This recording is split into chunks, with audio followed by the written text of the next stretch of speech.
Friends ఎలా ఉన్నారు? నేనైతే బాగున్నానండి. ఇప్పుడు అయిందండి 11, కరెక్ట్గా 11 అయింది. ఇంట్లో పనులన్నీ అయిపోయేసరికి ఇంకా స్టిచ్చింగ్ వర్క్ అయితే స్టార్ట్ చేయాలండి. ఈ పనులన్నీ అయ్యేసరికి నీరసం వస్తుందండి. 11 అయింది కదా. ఇంకా మిషన్ ఎక్కాలన్నా కూడా కొంచెం ఇబ్బందిగానే ఉంటుంది, బద్ధకంగా. కానీ తప్పదు, మనకి కస్టమర్లు మళ్ళీ వెనకాలే ఉంటారు. అయ్యిందా కుమారి, అయిందా అని. అసలు నేను ఇవ్వడమే చాలా లేట్కి ఇస్తానండి. అయినా సరే వాళ్ళ పాపం ఏమనరు. ఇంకా పిల్లలతోటి యూట్యూబ్ అవన్నీ ఉంటాయి కదా, కొంచెం లేట్గా ఇస్తుందిలే అని చెప్పేసి 10 రోజుల ముందే ఇచ్చేసి వెళ్ళిపోతారనమాట. నిన్నటి వరకు కుట్టిన బ్లౌజులన్నీ కూడా ఒక నెలల క్రితం అనమాట. అంటే ఆ ఇంట్లో ఉన్నప్పుడు, నెలల కంటే ముందే ఆ ఇంట్లో ఉన్నప్పుడు తీసుకున్న బ్లౌజులు ఇప్పటికైనాయి అనమాట. ఇప్పుడు ఈ బ్లౌజులు ఒక 20 డేస్ బ్యాక్.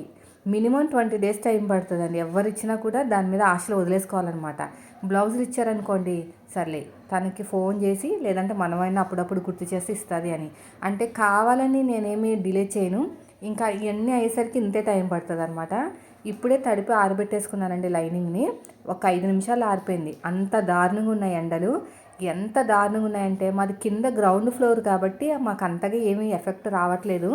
కానీ చాలా దారుణంగా ఉన్నాయి. సెగ అనమాట, మంట సెగలాగా ఉంటుంది. మంట ఎలాగ సెగ వస్తుందో అలా వస్తుందండి. ఇంకా తట్టుకోలేకపోతున్నారు పిల్లలు.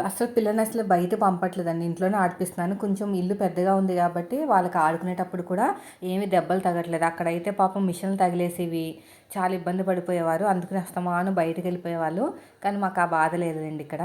ఇప్పుడైతే ఇలా ఐరన్ చేసుకుని స్టిచ్చింగ్ అయితే స్టార్ట్ చేస్తున్నాను. అయితే మన వాళ్ళు సజెషన్ ఇస్తున్నారనమాట, ఇంకా ఇంట్లో పనులు కామనే కదా అక్క, ఇంకా వేరే ఏమైనా పెట్టని.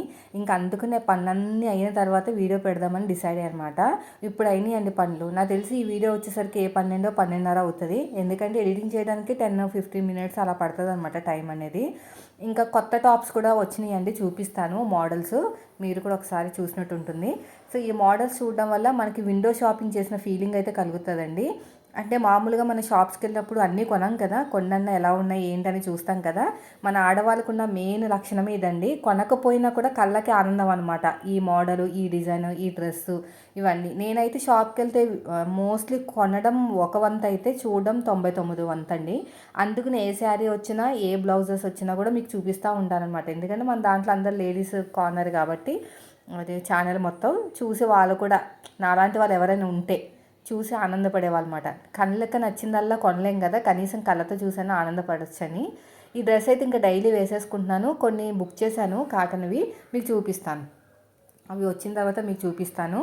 అయితే కింద ప్యాంట్ పింక్ వేసుకున్నానండి. మొన్న చెప్పాను కదా పింక్ ప్యాంట్ తీసుకున్నానని, ఇంకా అది వేసేసుకున్నాను. యాక్చువల్గా సేమ్ కలర్ మళ్ళీ కొనాలి. ఇంకా మా వాడు పేచెస్ స్టార్ట్ చేశారనమాట, ఇది కావాలి అది కావాలని. ఇదిగో లైనింగ్ బాగా పిండేసుకుని ఆరబెట్టుకున్న తర్వాత ఐరన్ చేసే ముందు సాగదీయాలండి. సాగదీస్తేనే బాగుంటుంది. నేను ఇప్పుడు టాప్ చూపిస్తాను మీకు. మా వాళ్ళకి ఏం చేయాలో అర్థం కాక కింద మీద దొర్లుతూ ఉంటారండి హాలిడేస్ వచ్చినాయి అంటే. ఇదిగోండి, పక్కకు జరుగు అని చెప్తున్నాను అనమాట. ప్యాంటు కలరు సెట్ అవ్వలేదేమో అనిపించింది. సర్లే మళ్ళీ బయటికి వెళ్తాను కదా, ఏదైనా లూజ్ ప్యాంట్, లెగ్గిన్లు మాత్రం వేసుకోనండి బాబో. ఈ ఎండాకాలం లెగ్గిన్లు వేసుకున్నామంటే ఇంకేమీ లేదు, మొత్తం టైట్గా ర్యాషెస్ వచ్చేసి పట్టేసి, అమ్మో మామూలుగానే నేను లెగ్గిన్ వేసుకోను, ఇంక ఈ సమ్మర్లో అసలే లేదు. ఇలాగ తీసేసి ఐరన్ చేసుకోవాలండి. ఐరన్ చేసుకుంటే బాగా వస్తుంది అనమాట లైనింగ్ అనేది. కొంచెం ఫ్యాన్ తగ్గించమన్నాను, ఎగిరిపోతుంది ఇలాగా. ఈ బ్లౌజ్ ఇప్పుడు కట్ చేయాలండి. అదే పనులన్నీ అయ్యేసరికి ఏంటంటే అదొక రకమైన నీరసం వచ్చేస్తుంది అనమాట, ఎక్కలేము. స్టార్టింగ్లో అలాగే ఉంటుంది, కానీ ఇంకా నేను కటింగ్లోకి దిగిన తర్వాత ఇంకా ఆటోమేటిక్గా స్టిచ్చింగ్ కూడా అయిపోతుంది. అండ్ ఇంకా బద్ధకం వదిలిపోతుంది అనమాట. ఇప్పుడు నేను మీకు టాప్స్ చూపిస్తాను. ఇవన్నీ కూడా కాటన్వి. కస్టమర్ తీసుకొచ్చి ఆల్టరేషన్ చేయమన్నారు. 3 పీస్ సెట్ ఉంది, 2 పీస్ సెట్ ఉంది. అవన్నీ మీకు చూపిస్తాను. మీకు నచ్చితే ఒక లైక్ ఇవ్వండి. జస్ట్ ఒక చూసినట్టు ఉంటుంది మోడల్ అని. ఇది ప్యాంటు, పక్కన చున్నీ అండి. స్మూత్గా ఉంది క్లాత్. అంటే కాటన్ లాగే ఉంది కానీ ప్యూర్ కాటన్ కాదు, బాగా కాటన్ కాదు, ఆఫ్ కాటన్ అనుకోండి. స్మూత్గా ఉంది. ఇది సమ్మర్లో వేసుకోవచ్చు అనమాట. ఇదిగోండి, రేయాన్ కాదు, కాటన్. వాళ్ళు కాటనే అనే తెచ్చుకున్నారు. ఇది చున్నీ. చున్నీ మెత్తగా ఉంది. 3 పీస్ సెట్ అనమాట. మన కాస్ట్ ఏం తెలీదు ఎంత, మరి ఎంత పడిందో ఏంటి ఏమో అడగలేదు నేను. దీన్ని పక్కన పెట్టేస్తాను. ఇది ఒక top, pink colour, baby pink అంటారు కదా ఆ టైప్ అనమాట. ఏముంటుందంటే టాప్ స్టిచెస్ వేయాలి, ఇంకా సైడ్కి స్టిచెస్ వేయాలి, లూజ్ అవుతుంది వాళ్ళకి. ఇది ఇంకొక 2 పీస్ సెట్, 3 పీస్ సెట్ కాదు. ఇది లోపల లైనింగ్ లేదు, మధ్యలో కొంచెం డిజైన్ లాగా వచ్చింది. ఇది ప్యాంట్, ఇది కాటనే. లైనింగ్ లేకుండా వేసుకుంటేనే బాగుంటుందండి సమ్మర్కి, తొందరగా చెమట అనేది ఇంకిపోతుంది అనమాట.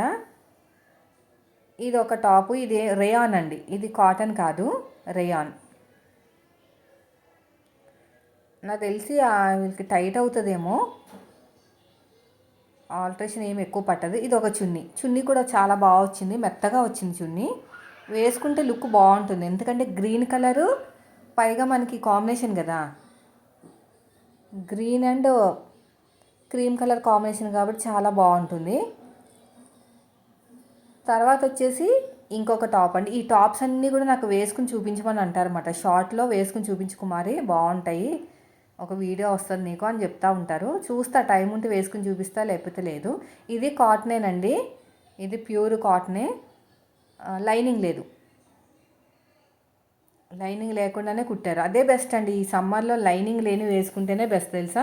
ఎంత తేలిగ్గా ఉన్న డ్రెస్సులు వేసుకుంటే అంత హాయిగా ఉంటుంది. బాడీకి అద్దేసినట్టు టైట్గా పట్టేసినట్టు వేసుకుంటే మాత్రం అస్సలు ఉండలేం. పైగా టైలరింగ్ చేసే వాళ్ళకి ఇంకా, అందుకనే టైలరింగ్ చేసే వాళ్ళు ఎక్కువ నైటీలో వేసుకుని కుడుతూ ఉంటారు. మా ఇంట్లో అది పర్మిషన్ లేదు కాబట్టి నాకు డ్రెస్సెస్ అలవాటు అయిపోయింది. డ్రెస్సెస్ కూడా నేను టైట్గా వేసుకోను, లూజ్గానే కుట్టుకుంటాను, లూజ్గా కుట్టుకునే ఉంటానన్నమాట. లూజ్ ప్యాంట్లు కూడా వేసుకుంటాను. ఇంకా ఇప్పటి నుంచి ఇంట్లో పనులన్నీ అయిన తర్వాతే పెడతానండి. ఏమేమి వచ్చినాయి మనకి, ఏమేమి కుట్టాలి అవన్నీ కూడా చూపిస్తూ మీకు, కొంచెం ఇలాంటివి వచ్చినప్పుడు చూస్తే ఎంటర్టైన్మెంట్గా కూడా ఉంటుంది కదా మీకు. ఈ కలర్ బాగుంది, బ్లూ కలర్. ఇవన్నీ పక్కన పెట్టేసి తొందరగా ఇచ్చామన్నారు. ఎందుకో తెలుసా, నేను అడగలేదనుకోండి, నేను సమ్మర్ వెళ్ళిపోతుంది అనమాట నేను ఇచ్చేసరికి, అందుకని కొంచెం తొందరగా ఇచ్చేసి అని చెప్పారు. నేను ఒక జాకెట్ కుట్టిన తర్వాత ఇస్తాను, ఎందుకంటే ఈ ఆల్ట్రేషన్ పట్టుకున్నానంటే చాలా టైం పట్టేస్తుందండి, ఎక్కువ టైం పడుతుంది. చూడడానికి ఆల్ట్రేషన్ అనే ఉంటుంది కానీ టైం ఎక్కువ పడుతుంది. అందుకని ఎక్కువ అందరి దగ్గర తీసుకోను, ఇలాగా నన్ను బాగా సపోర్ట్ చేసే వాళ్ళకి, నన్ను ఎంకరేజ్ చేసే వాళ్ళకి తీసుకుంటాం అన్నమాట. వేసుకుని చూపించమంటారు వీళ్ళు, పైగా ఎప్పుడు ఇచ్చినా కూడా ఏమనరు అనమాట. అంటే 1 మంత్ తర్వాత ఇచ్చినా కూడా ఏమీ అనరు. ఇంకోటి ఇది ఇప్పుడు ఐరన్ చేసేసుకుని ఇంకా వర్క్ అయితే స్టార్ట్ చేసుకోవాలి. ఇప్పుడు టైం వచ్చేసి 11 అవుతుందండి. మా వాడైతే ఇది కావాలి అది కావాలంటున్నాడు.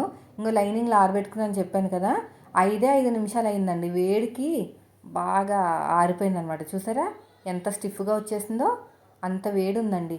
జస్ట్ స్నానంకి వెళ్ళే ముందు ఆరబెట్టి స్నానం చేసి వచ్చాను, అంతే, బాగా ఆరిపోయింది. ఇంకా మా ఫిషెస్ దగ్గరికి వస్తే ఒక్క చేప కూడా చనిపోలేదు, ఎందుకంటే తిండి పెట్టట్లేదు మేము, అస్సలు ఆ ఫుడ్ అనేది వేయట్లేదండి. అలాగే వదిలేసాము, ఎన్నాళ్ళు బతుకుతో చూద్దామని. ఫుడ్ వేసామనుకోండి రేపే చనిపోతున్నాయి, ఈరోజు నైట్ వేస్తే రేపే చనిపోతున్నాయి. ఇంకా అందుకని ఫుడ్ అనేది వేయలేదు. ఇంకా వర్క్ స్టార్ట్ చేయడానికి, ఐరన్ చేయడానికి వెళ్తున్నాను అనమాట. ఇంకా మా వాడు ఏదో ఒకటి కావాలి అంటే బనానా ఇచ్చాను. మా చిన్నోడికి అరటిపండు తింటే అస్సలు పడదండి, అది నిమ్ము చేస్తుంది అనమాట. ఇంకా అందుకు నేను ఎక్కువ కొనను బనానాలు, అవి తింటే నిమ్ము చేసేస్తుంది. ఇది బ్లౌజ్ పీస్ అండి, ఉల్టా సీదా ఉంది, మన స్టిచ్చింగ్ ఛానల్ వాళ్ళకి చెప్పాలన్నమాట. ఇంకా వంట విషయానికి వస్తే మార్నింగ్ ఇవ్వగానే ఇంకా పాలైతే కాచేసాను. ఈసారి పాలు అంటే సమ్మర్ కదా, పెరుగు ఎక్కువ వాడటం వల్ల పాలు ఎక్కువ అవుతున్నాయి. 2 ప్యాకెట్లు తెచ్చుకోవాలేమో అనుకుంటున్నా. ఎందుకో మళ్ళీ వేడి చేసినట్టుంది, గొంతు నొప్పండి, గొంతు నొప్పి నుంచి మళ్ళీ జలుబు కూడా చేసింది. అంటే 2 రోజుల నుంచి అలాగే ఉందన్నమాట. వేడి నీళ్ళు తాగుతున్నాను, గొంతు నొప్పి వచ్చినప్పుడు వేడి నీళ్ళు తాగాలండి, వేడి నీళ్ళు తాగితేనే తొందరగా అంటే రిలీఫ్ వస్తుంది అనమాట. ఇప్పటికీ నా గొంతు బాగాలేదు, కొంచెం హెడ్ఏక్, గొంతు నొప్పి, గొంతుకి ఏమైనా వచ్చిందంటే ఆటోమేటిక్గా అన్నీ వచ్చేస్తాయండి. ఇప్పుడైతే టీ పెట్టేస్తున్నాను, టీ పెట్టిన తర్వాత మరిగిన తర్వాత ఇంకా వడగట్టేస్తాను అనమాట. పప్పుచారు కాసాను, ఈసారి ఏంటంటే టమాటా ఎక్కువ వేసాను, ఆ పప్పుచారు కాస్త టమాటా పప్పు అయిపోయింది. ఇంకా ఇడ్లీలో పిండి అయితే ఇంకొక రోజుకి వస్తుందండి. లాస్ట్ రోజునైతే దోశలు వేసేస్తాను కొంచెం ఏదైనా కలిపి దాంట్లో, లేదంటే మళ్ళీ పుల్లగా అయిపోతుంది అన్నమాట. 3 డేస్ అయింది ఖచ్చితంగా. మండే పిండి రుబ్బాను కదా, Monday night, Tuesday, Wednesday Thursday 3 days అయిపోతుంది కాబట్టి మళ్ళీ పులిసిపోతుంది పిండి అనేది. ఇంకా ఈరోజు అయితే మాకు ఇడ్లీలు, పప్పుచారు, నేను నైట్ చికెన్ కర్రీ చేశాను, ఆ కర్రీ ఉంది, అది వేసుకుని తినేస్తాం. ఇంకా పిండి అయితే స్టీల్ గిన్నెలో పెట్టేసి ఫ్రిడ్జ్లో పెట్టేసాను. అసలు ఫ్రిడ్జ్ కూడా ఖాళీ ఉండట్లేదండి. వాటర్ బాటిల్స్ పెడుతున్నాం కదా, దానివల్ల కొంత జలుబు చేసేసింది. కొంచెము కూల్ వాటర్ తాగడానికి ఇష్టపడుతున్నాం కదా, అందుకుని కొన్ని వాటర్ వేసి. ఈ నూక అయితే చాలా బాగుందండి, మెత్తగా ఉంది. ఎంత లావుగా ఇడ్లీలు వేసినా కూడా అసలు గట్టిగా ఉండట్లేదు అనమాట. మీరు కొనుక్కోండి, బయట అమ్ముతారు, అంటే విడిగా కాదు, ప్యాకెట్లు అమ్ముతారు, అది తీసుకోండి. ఎక్కువ కూడా పడుతుంది నూక, దీంట్లో క్వాంటిటీ ఎక్కువ అవుతుంది అనమాట. ఎంత ఎక్కువ వేసినా కూడా గట్టిదనం రావట్లేదు. ఇది వరకైతే రాళ్ళలా ఉండి ఎందుకు ఇలా ఉండి అనుకునేదాన్ని. ఇది మూత పెట్టేసి ఫ్రిడ్జ్లో పెట్టేస్తాను. ఇది కూడా ఒక 10 నిమిషాల పాటు, ఒక 10 నిమిషాల్లో మీడియంలో పెట్టేస్తే సరిపోతుంది. ఇంకా టీ కూడా అయిపోయింది. తర్వాత పప్పు కూడా నానబెట్టేస్తానండి. టీ అయిపోయింది. మొత్తం ఇదంతా కూడా అయిపోయిన తర్వాత ఇది చూడండి, నేను కందిపప్పు వాడుతున్నాను. ఒక సిస్టర్ ఏం చెప్పారంటే ఎర్ర కందిపప్పు వాడండి, గ్యాస్ ప్రాబ్లం ఉండదు అని అంటున్నారండి. ఇంకా ఇప్పటి నుంచి అయితే కందిపప్పు తేవడం మానేసి ఎర్ర కందిపప్పు తీసుకొచ్చి ఒకసారి చూస్తాను. పక్కన చింతపండు నానబెట్టేశాను. అయితే ఇది పప్పుని మెదపాలి కదా, అయితే ఇంకా నేను పచ్చిమిరపకాయలు తీసాను అనమాట. పప్పుని మెదిపేమనుకోండి ఇంకా పచ్చిమిరపకాయలు కూడా మళ్ళీ మెత్తగా అయిపోతాయి. అందుకని ఇంకా నీళ్ళతోటి కడిగేసి శుభ్రంగా బియ్యాన్ని నానబెట్టేసామంటే ఒక 10 నిమిషాల పాటు తర్వాత ఉడికించేయచ్చు. ఈ పనులన్నీ అయ్యేసరికి స్నానాలు, పిల్లలకి వాళ్ళకి ఏదో ఒకటి తినిపించడాలు అవన్నీ చేసేసరికి కరెక్ట్గా 11 అవుతుందండి. ఈ 11 గంటలకి అయిన తర్వాత కొంచెంసేపు రెస్ట్ తీసుకోవాలనిపిస్తుంది తెలుసా. ఎందుకంటే ఫాస్ట్గా చేస్తాం కదా పనులు, ఒకేసారి నీరసం వచ్చేస్తుంది అనమాట. ఇంకా నేను ఏం చేశానంటే సాంబార్ కోసం కడాయి పెట్టాను. కడాయిలో కొంచెం ఆయిల్ వేసేసి దోసకాయ ముక్కలు కట్ చేసి పెట్టుకున్నాను. టమాటా ముక్కలు ఎక్కువైనాయి. యాక్చువల్గా 3 టమాటాలు తీసుకున్నానండి. అది 3 టమాటాలు కూడా సగం సగం పాడైపోయినాయి అనమాట. సగం పాడైపోయినాయి కదా, సగం తీసేసి మిగతా సగం వేయొచ్చు కదా అని చెప్పేసి. పాడైపోవటం అంటే మొత్తం కాదు, కొంచెం బ్లాక్ కలర్ లాగా డ్యామేజ్ లాగా వచ్చినాయి. ఎందుకంటే లాస్ట్ వీక్ తెచ్చిన టమాటాలు కదా, తొందరగా పాడైపోతున్నాయి అనమాట. ఇంకా పచ్చిమిరపకాయలు వేసేసి ఇవి బాగా మగ్గపెట్టేసి దీంట్లో వాటర్ వేసి ఉడకపెట్టేశాను. తర్వాత చింతపండు రసం వేసాను. తర్వాత పప్పు మెదిపేసి వేశాను. ఎందుకో టేస్ట్ అయితే మారిపోయింది, టమాటా ఎక్కువ వేయటం వల్ల అనుకుంటా. ఈసారి అసలు టమాటానే వేయను, మళ్ళీ పాడైపోతున్నాయని వేసేసరికి ఎక్కువ అయిపోయింది, టమాటా కర్రీలాగా అయిపోయింది అనమాట. టమాటా పప్పు ఎలా ఉంటుందో అలాగా. ఇదిగోండి ఇలాగా వాటర్ వేసాను అనమాట. వాటర్ వేస్తే ఉడుకుతుంది కదా, చింతపండు రసం వేసేసాను. ఒక బెల్లం ముక్క వేసాను, కొంచెం బెల్లం ముక్క వేసేసి తర్వాత ఇంకా విజిల్స్ కూడా వచ్చేస్తున్నాయి. పప్పు కూడా మెదిపేసి దాంట్లో వేసానండి. ఇది వరకు మిక్సీ పట్టేదాన్ని పప్పుని, అలా ఎందుకు మరొక 4 విజిల్స్ ఎక్కువ వేయించు, మళ్ళీ అది పని ఏమి ఉండదని చెప్తే ఇంకా అలాగే చేశానమాట. చూసారా, ముద్దు పప్పులాగా మెత్తగా అయిపోయింది. ఇది కడిగేసి శుభ్రంగా కొంచెం వాటర్ వేసి నీట్గా మరగబెట్టేసి తాలింపు పెట్టేశానండి. కారం వేయలేదు, పిల్లలు తినరని పచ్చిమిరపకాయలు వేసాను కదా, అదే కారం అనమాట. ఇది బాగా మరిగిపోయిన తర్వాత తాలింపు పెట్టేశాను. తీరా చూసిన తర్వాత కొంచెం ఎక్కువ అయిపోయింది అనిపించింది. టమాటా పప్పులా తయారైంది అనమాట. మామూలు పప్పు చారు కన్నా టమాటా పప్పులా తయారైంది. కొంచెం దాచిన చెక్క వేసాను, స్మెల్ బాగుంటుందని, మరి చింతపండు స్మెల్ లాగా వస్తుందని చెప్పేసి. ఇది మరిగిన తర్వాత ఇంకా జీలకర్ర, ఆవాలు, కరివేపాకు, ఎండుమిరపకాయలు అవన్నీ కూడా ఇలా తాలింపు పెట్టేశాను. ఇక్కడే వేడి నూనెలో ఇక్కడే వేసానండి, లేదంటే మొత్తం జిమ్మిపోతుంది అనమాట. ఇదిగోండి ఇక్కడే ఫ్రై చేసి, వేడిగా ఉంది నూనె అందుకుని. అంతేనండి, నా చారు కూడా రెడీ అయిపోయింది. సో ఇదండి ఈరోజు వీడియో. నచ్చితే లైక్ చేయండి. మీరు మన ఛానల్ ఫస్ట్ టైం చూస్తే సబ్స్క్రైబ్ చేయండి. రేపు మళ్ళీ ఒక మంచి వీడియో అయితే ముందుకు వస్తాను. వంట పని ఎప్పుడు అయిపోతుందో అని చూస్తూ ఉన్నానండి ఎండకి. ఇప్పుడు లోపల కూడా మనకి ఏమి గాలి ఏం లేదు, అందుకనే ఫాస్ట్గా పని చేసేసుకుని బయటపడిపోతుంది అనమాట.